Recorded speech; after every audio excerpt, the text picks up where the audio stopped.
So then I says to the waiter, waiter, what's this fly doing in my soup? And he says, apparently it seems to be the backstroke. Oh shit, god damn it, we're live, we're recording. Fuck, this thing's on. Hello and welcome to the You Show Show. It is the show where you show things. Today I am joined by my good friend, Ian Merritt. Ian, hello and welcome to the first episode of the You Show Show. The You Show Show. Hi, everybody. Hello, how are you doing today?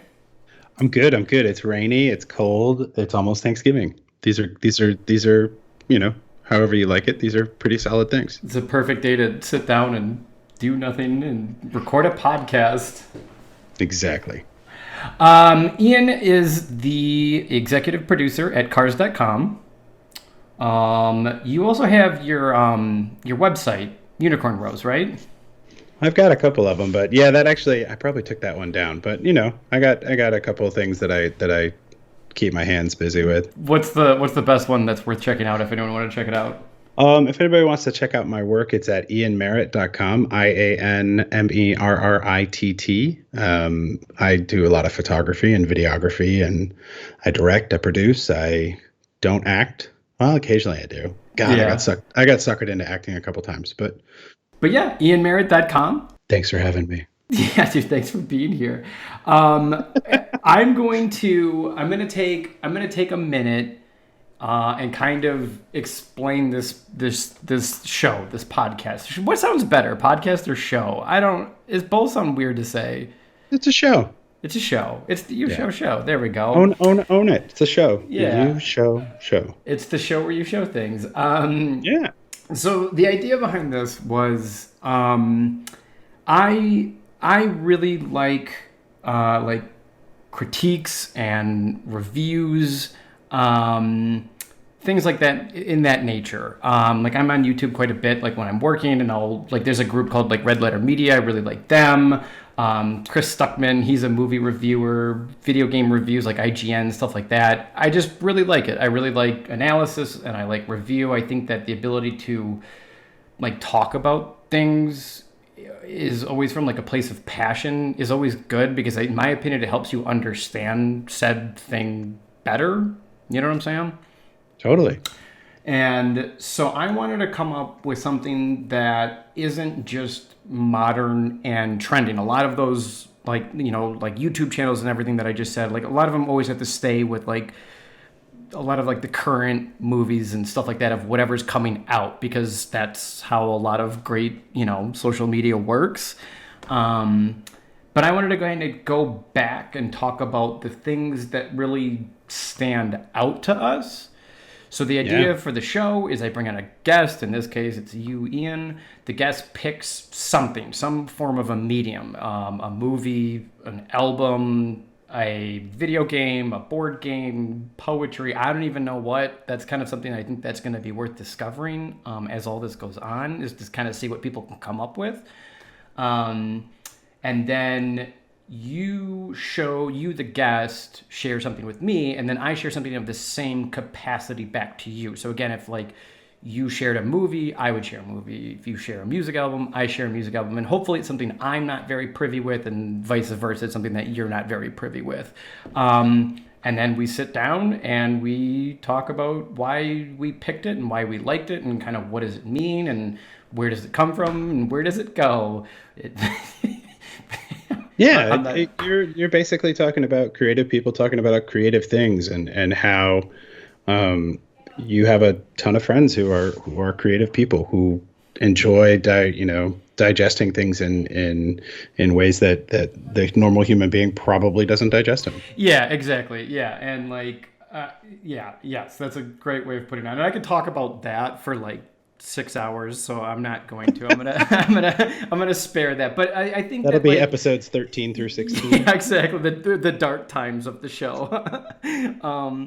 But I think I really wanted to kind of come up with something that's like positive and just let the person speak. Like you could go on YouTube right now and like you could type in Star Wars Episode 8 and you're gonna get 5 million videos of why it's great, and you're going to get 5 million videos of why it's terrible, and you're going to get 200 million comments of like people arguing, and I feel like a lot of our culture now is like this, like it's like everything is like it's like it has to be like perfect, and it's like, well, it's okay things to just be okay, but furthermore, like to talk about it and accept those things of what people like generates that a little bit better. Does that make For sense? sure. Like No, it totally does. it's just everything now is like Star Wars wasn't the best movie ever made, so therefore I hate it. It's kind of like, well, that's the wrong way to look at it. Like, I'm not a huge fan of the new Star Wars movies, but I don't hate them. I do enjoy them. I had fun, but they're still worth talking about.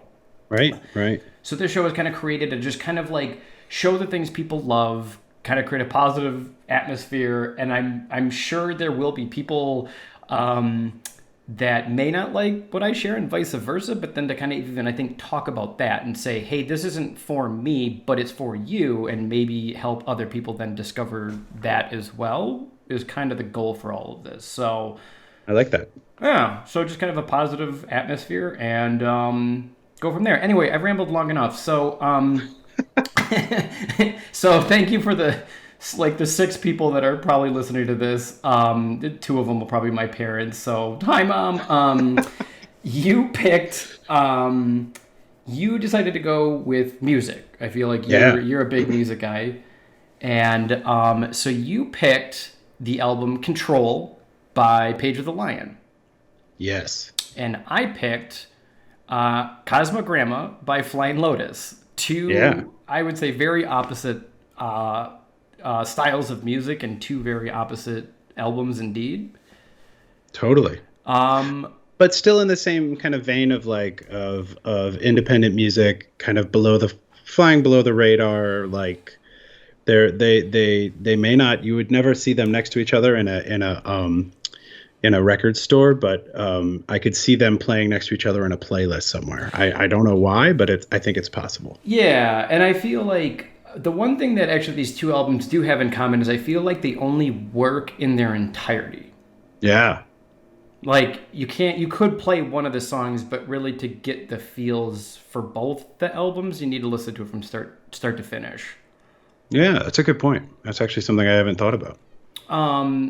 Well, let's jump into your album, and Yeah. that'll be our first album. Is our first show is Controlled by Pedro the Lion. So let's start with like, so why did you pick this album?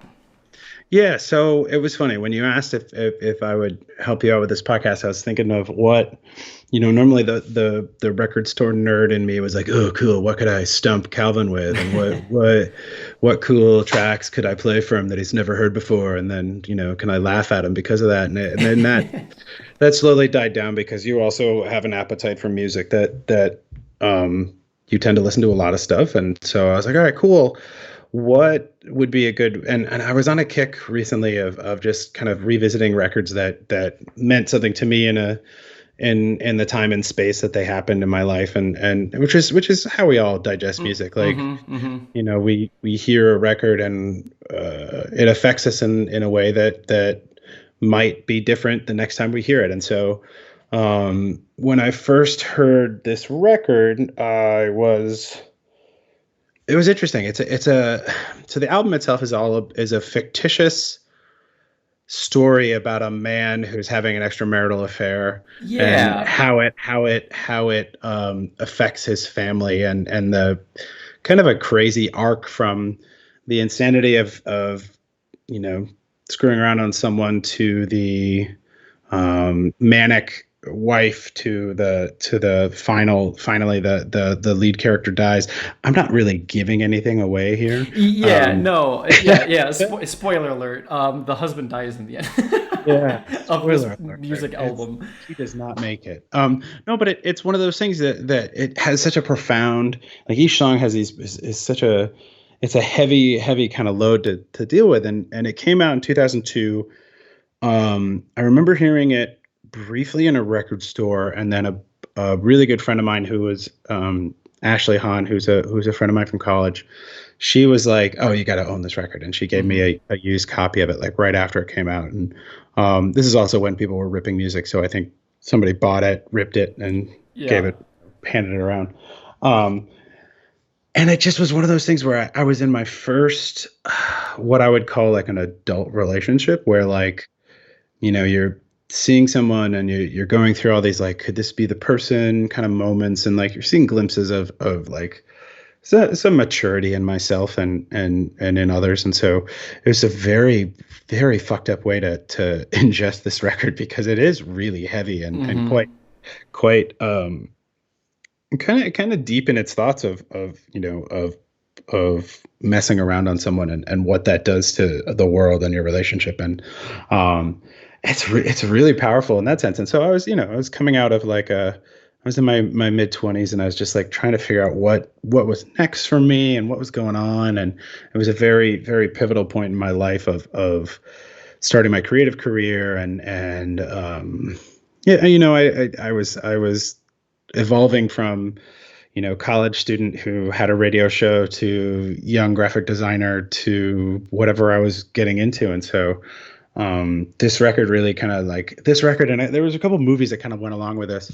I really got into a bunch of French cinema, like the movie Amelie, and there were other ones where I was like, "Oh my God, this is the greatest thing ever made!" And like blew my mind. And it was definitely like I just was in that moment of sucking up everything. And so yeah, so that's kind of how this record impacted me. So and when you were talking about what I should pick for a record that we should talk about, it's like, oh man, I should revisit Control and some of the other kind of indie rock records that came out at that time. And I really got deep into a bunch of bands that I've loved forever, but this one just stuck out for its poignancy and its I don't know, it's mature themes, even though I'm pretty sure that the guys who wrote it were maybe 3 or 4 years older than me. So it's like, there's no, it's an interesting kind of stamp in the early aughts of what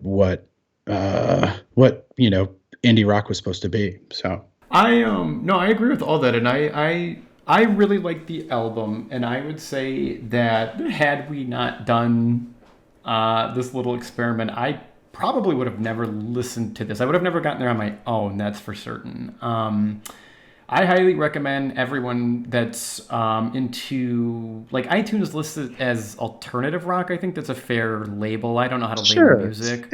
It's college indie rock. It's for fans of like Built to Spill and the Shins and Modest Mouse, and I don't know. There's a bunch of bands of that era ilk. Yeah. It kind of reminded me, I don't know. Sometimes I get like, when it comes to talking about music, I get a little nervous because music people are like, whoa, you don't upset them. Like, you can upset film people, but you cannot upset music people because don't say Radiohead.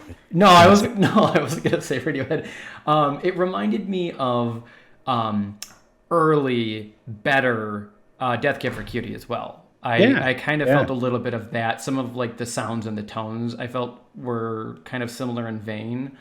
Very much so, and they're legit contemporaries, because at the end of my college career in the '90s, those were the bands that were touring around then, that were doing the small club shows. And there's a number of them that could be listed there, but they all kind of branch out of what came after grunge. And these are torchbearers for Sunny Day Real Estate and bands that for lack of a crappier term, they're emo bands. It's that emotional rock that resonates with people, but also has a beat you can dance to. Yeah, no, for sure. And I would say it's pretty chill. It's something that like I kind of like in my mind sometimes put like albums in categories. I compartmentalize everything in my head, and so it's like this falls in the category of like you kind of listen by yourself. Like, I would never put this album on if like I had like friends over or a party. Obviously, I mean, maybe if everyone really loved the album, but the likelihood of that is pretty small. But this is definitely something that like you can listen to. I would say like while you're working, definitely while you're driving. Like that's really interesting. I don't think I've ever played this record for anybody. Yeah. Like, and there's a group of friends that I have that are very much like music heads, and we all trade records and things like that. And this one always pops up every now and again, be like, oh, remember Control? And then it just like you kind of just go down that rabbit hole, but you never play it with other people. It's very interesting. Yeah, I would Yeah. never play this out loud. It's a No. headphone. If it's a headphones record or a car record for me, Yeah, for sure. exactly. Like you definitely like there's a couple of adult things in this that like if you were just casually listening you might not hear, but they're definitely in there. And Yeah. that's kind of like what you're saying about the story, which I definitely want to come back to and talk about. But yeah, I'd say this album is um, very personal, and so I feel like it works really well to listen to it personally then as well. I had heard of Pedro the Lion in high school. A friend of mine, like you were saying, ripped CDs and burned CDs back in the day. That was like, quick rabbit hole. My dad bought when I was in high school the dual tray CD burner that you could put the actual CD in the left side, and I think it could store in its memory bank like up to 10 CDs, and then you could Oh, burn that's them on the awesome. right tray. Oh man, Yeah. that was the coolest thing in the world, and now that thing is lucky to be like a coffee tray. It's Like, a paperweight. Oh man. yeah. Well, and that was the joy of the late '90s and early aughts was that you had any kid with a Mac and a SuperDrive could burn whatever the hell you wanted. You could burn it and then car CD players could play data CDs. So you just instead of burning a track, in real time, you could burn 750 megabytes of data, which was however many songs, 30 depending on what you ripped it at, and you just had a it was a traveling hard drive. It was crazy. Dude, the data CD. Oh my god, I haven't said the word data CD in probably like Yeah. 15, 20 years. Yeah, There's we used to there's no burn. reason to. No, we even used to. I remember I had because you had to get like a special. Yeah, you always had to get a special CD player. Yeah, yeah, to play data CDs, and Uh huh. actually, cars started coming out with them in like 2000, 2001, somewhere in there. So you could get it in a car. So you just instead of burning Mm-hmm. what's a CD, 70 minutes or whatever, you could put it into something that was now like Hours. here's hours of Yeah. it's crazy. It was so funny. Yeah, But I had a friend of mine. Yeah, she had burned me a copy of it was Achilles Heel by Pedro the Lion, yeah, which is their album after this one, after yeah, Control. I have not listened to it recently, and I remember in high school, because in 2005 I would have been yeah, I graduated in 2005, and at that point in my life, I don't think I was probably mature enough for uh, uh, Pedro the Lion. yeah. At that point, like Death Cab for Cutie was probably like the most mature band I was probably listening to at that point, but a lot of like Power Man 5000 and like Rob Zombie and oh man, so much embarrassing stuff that I actually still have in my iTunes, which is kind of a fun little fact. Every now and then I look at it and I'm like, would it be fun to listen to it again? But probably not. So, Yeah. but I would say yeah, this is definitely more geared for an adult crowd. Yeah. It's a chill album. It's good. Well, and it's really interesting because it is like a super. Yeah, I mean, David Bazan is 2 years older than I am. So, like, how is he in 2002 writing about something as insanely intricate and without cliche? How is he writing about a husband who is a capitalist who cheats on his wife and has these like two cookie cutter kids? Like how I the one thing that I love about this record and that I think a lot of artists miss is when they start to talk and tell stories that aren't truly their own. Mm-hmm. They tend to either oversimplify or kind of they tend to get watered down and become cliche, and they aim for the like they aim for telling the like either like crazy glorified version, or it's like the milk toast version. And this one is like in so many words it just like is so hard hitting and so it's one of those song like one of those records where each song you're just sitting there like it's playing in your head. Mm-hmm. It's cinematic. It creates this story in your head and you're like, oh my god, I know exactly what that is. I have empathy for everybody in this song and Yeah. and sympathy for some of them. And so it's this weird like it crosses genres in that respect. And I think a lot of when people say emo bands and they think of like Fall Out Boy Mm-hmm. and the trite crap that came after, Yeah. bands like Braid and Pedro the Lion and the Get Up Kids and Sunny Day Real Estate. It's like those were bands that on their first couple albums, you listen to them and you're like, oh my God, you're me, I'm you, I get it, and this sucks. And so Yeah. Yeah. and and this album, for some reason, even though this is not autobiographical, it's just crazy, and it's so interesting how it hits home on almost every level, and it truly is cinematic. Like I see the album playing out as a movie, and I see it. The music follows the mood, and the moods are up and down, and it's Mm-hmm. really that's one of the things that, as a record, it's 10 songs, it's 40 minutes long, and it takes you on a ride, and Mm-hmm. I almost feel bad. Like when I first heard it, I had to go all the way through because I wanted to know what happened in the end. Mm-hmm. And it's like watching a movie. And even to this day, I have a hard time listening to just one song off this record. I have to listen to it in Mm-hmm. 3 or 4 song snippets because I don't feel complete without that. Yeah, Um, and that goes back to what we were saying again. Yeah, like definitely, if you're gonna listen to this album, take the time to listen to the album. And that goes back again. Yeah, and so then the album has, as we've been saying, it has a story to it. It does yeah. have a beginning, a middle, and an end. And um, I'm one of those people that I don't know if there's like a word or a phrase for this, but so I have a really hard time when I listen to music. Like I hear the lyrics, but I hear it more as an instrument and I can't actually make out what they're saying. Most of the Yeah. time, if I want to figure out a song lyric, I gotta hop on Google and look it up. And so I didn't get that on the very first viewing, but playing it over and over again, again, whether I was just listening to it directly or doing work, I was picking up on things. Like the very beginning of the album is about him meeting a young woman, so that's kind of the idea of like him being young and falling in love. And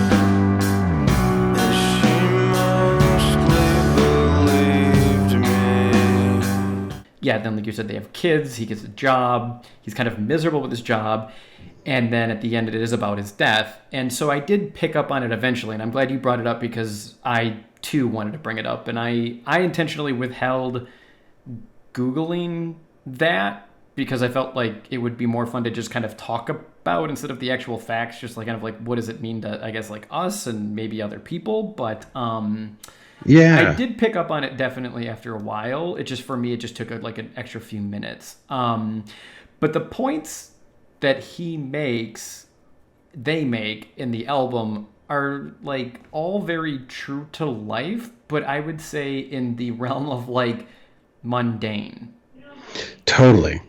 Like No. they're not lessons that are gonna be like happy, like life is great if you work hard. It's kind of like, oh, don't, like I fell in love with somebody and had kids with them, but I don't particularly love them. And that does Right. happen in this world, especially more so to young people because they just think, this is what love is and I have to do this. Maybe not now, but generally in the past more so. And Yeah, and it's almost it's mediocrity in the sense of like the lead character is going through life and making decisions in a way that are like least common denominator and are the least impactful. Like it's the least amount of effort on the lead character's part mm-hmm. to make these decisions. He's like, yeah, the first track is called Options because it's like, yeah, I think I like you a lot, but it's good to have options. And it's like, you're a fucking dirtbag, right? But in the same way, you can relate to that of like mm-hmm. being in a relationship and being like, yeah, this is fine for now, and Yeah. like and not like pushing pushing the envelope, but that's what's so, and it's very middle America, right? Like it's Oh yeah. it's suburban Midwest, suburban East, suburban West. It doesn't really matter. It's the keeping up with the Joneses, living in the right size house, driving the right car. It's superficial. Like it's so skin deep, and you can tell that the lead character is just that. He's skin deep. 'Cause if it isn't making dollars, then it isn't making sense. If you aren't moving units, then you're not worth the expense. If you really And that's what's so, I think, mesmerizing about it, is that it's like okay, what does skin deep produce? And I think a lot of the empathy and sympathy I have for this record stems from the fact that I know this person on so many levels, and he's a parent to friends of mine growing up, or the kids in the book, in the record, are my friends, and so there's something, even now as an adult, like I see my kids' friends' parents in this way, and so there's something that he touches on that is universal, and I think it's cross cultural too. I think this is a slice of life that happens everywhere, and the specifics change obviously, of what people are aiming for, but I think this happens everywhere. Yeah, yeah, for sure. And it's so interesting in that, and I think for me to listen to it at the time I was listening to it, 20, 24, 25, it was such a kick in the ass, to like not settle for the bullshit, Yeah. I think that's where I think empathy really comes in, because I'd see some of my friends' dads, or some of my friends who had settled, and like, fast forward 5 years, and I'm like, okay, you got divorced, you should have known that. Yeah, Like, yeah. we all told you, like, it's those kinds of moments, and like we knew you were going to screw this up, and so I don't know, there's something. And granted, I'm not anywhere near holier than thou. Like, I get it, life is shitty and messy, but like it's a very interesting, especially he was David Bazan, who is pretty much Pedro the Lion. He wrote, Okay. I think, almost all of the record. I think one guy has a little bit of help in it, but it's unbelievable how at 20, well, he would have been like 25, 26 when he wrote it, and it's like, how do you have that much insight into mid-American life, and the only way you can explain it is that I'm sure that he lived it, and where he grew up, and so, Because there's stories about like in this, there's lyrics, and again kind of a story about, yeah, like the dad coming home and he's miserable from his job and he's miserable from his work, and I feel like what you were saying, this kind of like transcends across everywhere, but I also feel like it could even be kind of stories even from like the 70s, 80s, 90s, and even a little bit probably into modern day storytelling as well. It's not just like set in one era. And so no, but I could definitely picture it being set in an era, right? Like for me, that version of it was like 80s suburbia, like death of the shag carpet, but everything is still in beige, like you're still in the various versions of brown in the house, and it, like, there's probably some wicker somewhere, like it's just like it feels, and that was for me, obviously. So if someone else listened to it now, they could be like, oh my god, that was the 90s in wherever. But for yeah, it fits people will morph it into whatever it needs to be. we go down line to the street to find out what the voters think. He's worked a miracle.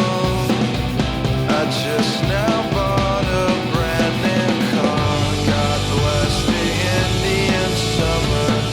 because I always pictured like the father character in my head. Yeah, he had like a standard white button down, like button to the very top button, black tie, black glasses, kind of like a 50s, 60s look going on, was kind of always how I envision it in my head.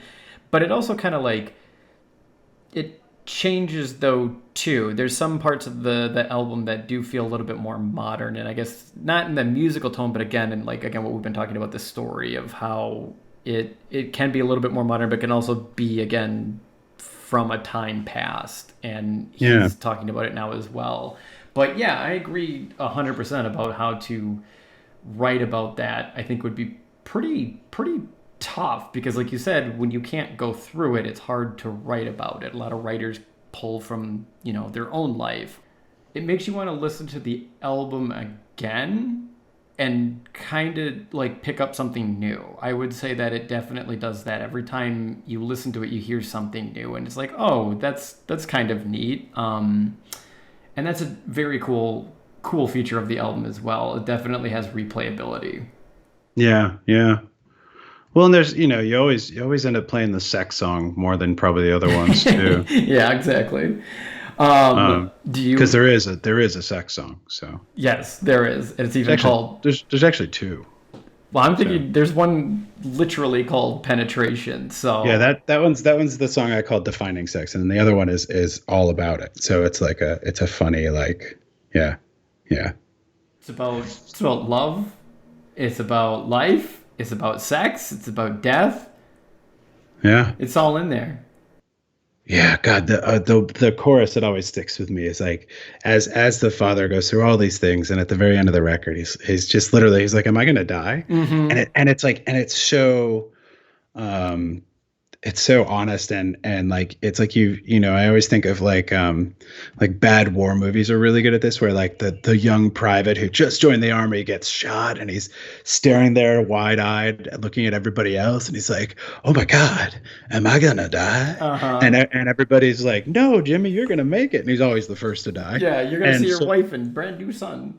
Right. This is the version where it's like Platoon, where there's like two like haggard Vietnam grunts who have seen it all. Like, they've been shot 50 times. So they're like, I'm not gonna die. I'm gonna make this, and they die. And that's the honesty that it is. It's like no, this guy, like, he played with fire, and this is what happens. It's very interesting. I also like that it also at the very, very, very, very end. The lyrics, yeah, he says, "Oh my God, am I gonna die?" Again, probably speaking for this father character. But then then he kind of transforms it, and then he says, "You're gonna die, and we're all gonna die."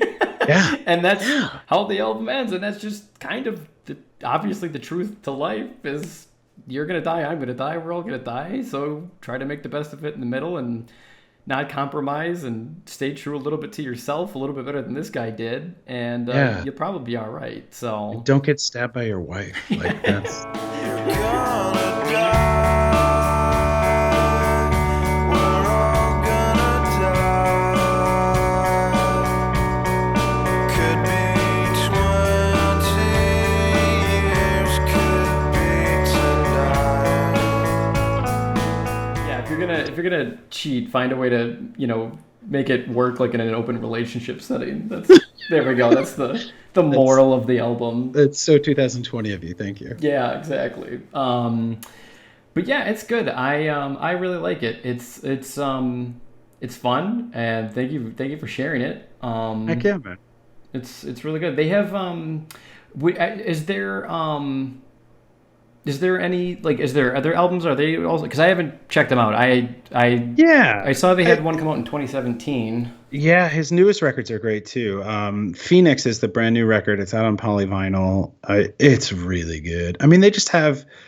He took a 15-year break between Achilles Heel and Phoenix. There's a couple of EPs and stuff that came out, but like, it's funny. I think he made a couple records. He made Control, which is quintessentially this such an epic record. And then they made Achilles Heel, and he just kind of was like, all right, I think I've dragged it all out of me. I don't know what I have left. And then, and he's a spiritual guy too. What was it? He said you can listen to his music. It's got lots of Christianity and things like that. And it doesn't put me off. I'm usually a pretty anti religion in music, but it's a very interesting for him to like, just to listen to his lyrics and his take on life is very interesting. But this last record, Phoenix, is really, really good. Yeah. And it also speaks to me in a way that like, okay, cool, you're in your 40s, I get it, and I'm in my 40s, so we can talk. And so there's very, a lot of bands and a lot of musicians and artists, like they make it big and they sell something that they have created, and then they try to recreate that. And I think that this is one of those bands that doesn't try to rest on its laurels. It's not trying to make anything crazy new, but it's trying to morph what they're making to fit what they are. So it's not like the Rolling Stones trying to relive 1968, which is what they do pretty much all the time. It's like, okay, cool, here's the updated version of that. And so like it's something that I love seeing that in film. Like one of the this is kind of off a tangent, but one of the best second films in a like part two film that I've seen recently is Trainspotting 2. Okay. The original Trainspotting, very messed up, all about 20-year-olds doing heroin in Scotland, and then Trainspotting 2 is legitimately a 30 years later, here's what they would live like, and it is so spot on with how I was when I was 20 and how I was when I'm not 50 yet, but how, fast forward 30 years. And it's like, it's so honest to time. There's no like rose colored glasses. There's no like, oh, remember when we were 25? It's like, no, we're 40. Yeah. So it's something wonderful about that. I love when bands, and musicians and artists in general don't try to replay their greatest hits. They try to play them. Even songs, when you see them live, they evolve. They're not what you hear on the record. And so, one of my favorite quotes from someone was Jeff Tweedy was talking about playing, and someone said, you should play more Uncle Tupelo records. He's like, I can't play that fast anymore. Yeah. Like that's like an honest answer. Like I can't do that. So why should I? Why do I need to keep doing what I did when I was 25, because I'm not 25. So that's something I love about Pedro the Lion, is that they have evolved into a different band altogether. So that's cool. Yeah. And like I can respect that in music, movies as well, of when you've got something that works, stay true to it, but at the same time too, it would be hard to go back to a place where you were at when you were younger. I'm 33 now, and I can tell you that I would not want to hang out with like the 18, 19-year-old version of me. I just wouldn't. And not to disrespect that person. He was who he was then, who he had to be, but I don't want to deal with it now. And I could imagine that musicians probably have to kind of go through the same thing. To recall, my favorite band, Radiohead, and bringing them up finally. That's why they don't play Creep. Because I could not imagine, hearing a song for 20 years and having to deal with it. That would be insanely hard. When they would go on tour and they'd play every single week, especially when they got started playing, a song like Creep. Oh my God, you'd lose your mind after 20 years. Yeah. So, so you're saying that Pedro the Lion, they've held up. They're still very much so. Okay, cool. Yeah. I think taking a break for 15 years helped. Cool. I'm coming back. I have something to say now, because I think a lot of artists just continue to say something without something to say, and I think that they just hit pause and we're like, I don't really have much to tell you about right now, and I'll let you know when I do. And they came back, and it's just like there's a bunch of other bands who did that too that I always love. One of my favorites is Mission of Burma, who were a weird like proto-punk band from Boston in the late 70s, early 80s, and they disappeared. They basically made like 2 records, fell off the face of the earth, and then came back almost 20 years later. That's and it's cool. like, but then they came back and they've made like 5 or 6 albums, and they're badass. And it's like, but they needed that. They said what they needed to say at the time. And the 2 of the 3 guys kept playing music, but one dude just became a TV producer and didn't pick up a guitar for like 20 years. And was like, oh yeah, I should go make a record again. That's cool. And I always love that. Like, just the creativity doesn't have to continue. You can do it in various ways. And as a creative Yeah. person, I always am intrigued by how people channel that energy and that uneasiness and it always intrigues me about how they do it, because some people just do it and can turn it on like a light switch. I mean, we Yeah. both have seen that, and we're like, oh fuck you, dude. Like, you know. And I think it's also like it's good to I always think for like art and entertainment and media, it's good to wait until you have something to say. And I feel like that's really hard, I would imagine, especially for musicians, because it's a really weird balancing act of like striking when the iron's hot versus waiting till it's ready. And there are definitely have been bands that it's like, okay, we're popular, we got to pump out 4 more albums in the next 4 years, and it's like that's when things can turn sour for some bands. Yeah. I've definitely seen it happen. And so that's cool that they just kind of waited till they were ready. And yeah, I'll definitely check out their other albums as well. Do they have any more? We've talked about 3. I think there's a couple more in the beginning there. I think they've got 5 total. Okay. Somewhere in that. So there were like I think it was like 96, 98, 2000, 2002, 2004, and then 2019, something around there. Like I think there's 5 total. So Okay.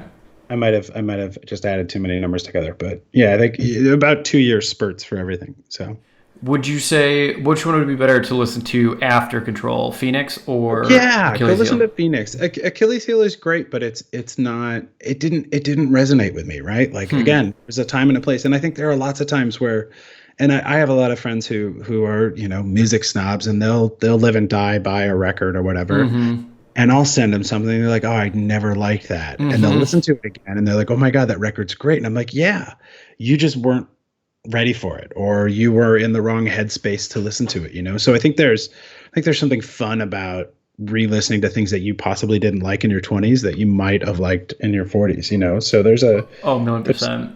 there's definitely, and film is the same way, and I think books are probably the same way, although I don't read a whole lot anymore. I used to, but Same. I barely have time to read it all anymore, so I hear you.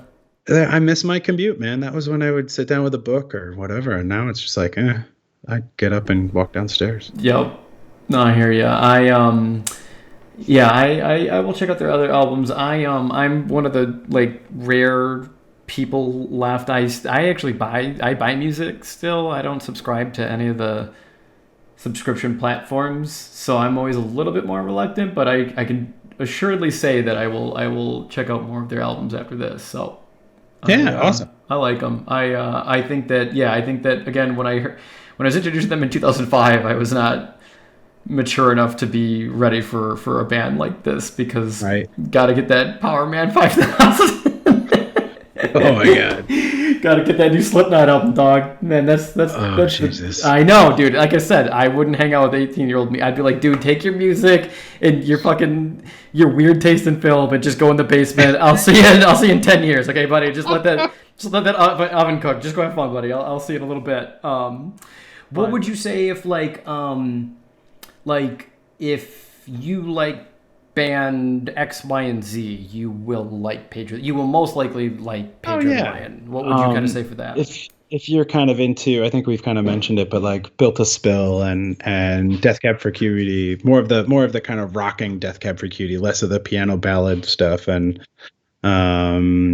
yeah, some other bands like that. Modest Mouse, maybe not so much the latest, but earlier Modest Mouse. If people Definitely dig their kind of underground stuff before they became famous.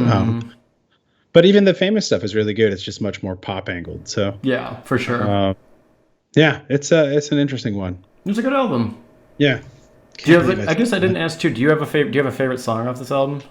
Oh man, Rapture is amazing, but I still think Indian Summer's the one that I love the most, and I because it describes how fake everything is at the golf course, and it has this like kind of yacht club feel to it, and it just is so spot on to like not so much my upbringing, but the upbringing that I just detested, and because I didn't grow up in suburbia, I grew up kind of rurally, but if anything that MTV taught me is that I should have been suburban, and I think I just like disliked it for that reason. And so like I don't know, I just dig that song a lot. I like that song a lot too. I think that one probably, I don't know if it's my favorite song, but it stands out the most to me. And I'm not going to repeat the exact line. It's a little inappropriate, but there's a line about Taste of corporate. Yeah. It's of raising So your kids. good. Yeah, and to me that it was kind of the idea of like impressing upon your children the ideals that you have, even though they're very different. They're always changing. Right. When The you and I ideals went to, you're giving up. yeah, but also like I like the pressures of like like when my parents graduated high school, their life was very different than when I graduated high school, and that's just because of the times. You know what I mean? Like they were in an era where going to college immediately out of high school wasn't exactly the most normal thing, whereas my generation was. And that song definitely resonated with me because those were things that I dealt with growing up, was kind of pressures from people saying, you need to be doing X, Y, and Z. And like you said, I wanted to, similar to what you said, I wanted to be in a creative field. I wanted to do something a little bit different, and I kind of pushed and fought that. And I feel like that album is that song is, resonating of those ideas, and it was kind of It's the ultimate anti-businessman suit wearing, briefcase carrying thing, which is funny because like my dad very much was against that culture too, and he in his own way, and so like I kind of grew up with that little chip on my shoulder, I think, more than anything, and so it's very funny to me to obviously reflecting back on this, but like that's totally what it was, is like that it's the most anti like what's a really bad 80s movie? Just name any one of them, but like a very, very anti, Wall Street. Just was like, I'm thinking of like the bad guys from RoboCop. They're like the echelon of corporate greed and killing each other. Yeah, like sharkskin suits and like, smiling through your teeth. Oh my God. That's the what bad that song guys is in for. RoboCop. It's pretty spot on. Let's shift gears. So the album's Controlled by Pedro the Lion came out in 2002, and here in 2020, at the time of 2020, I think the album still holds up. I think it's still really good. I think it's still worth listening to. Obviously, I think Ian recommends it as well. Hell yeah. Any other comments on the album? No way, man. Let's go to your record. Okay. Well, I'm gonna play us out. That is the first episode in the bag. I don't know why I said it like that. Of the You Show show. So thank you everybody for chiming in, and Ian and I will be back, and we will talk about Cosmogramma by Flying Lotus. I gotta practice saying that because that is a mouthful right there. So thank you very much, everybody. We'll see you next time.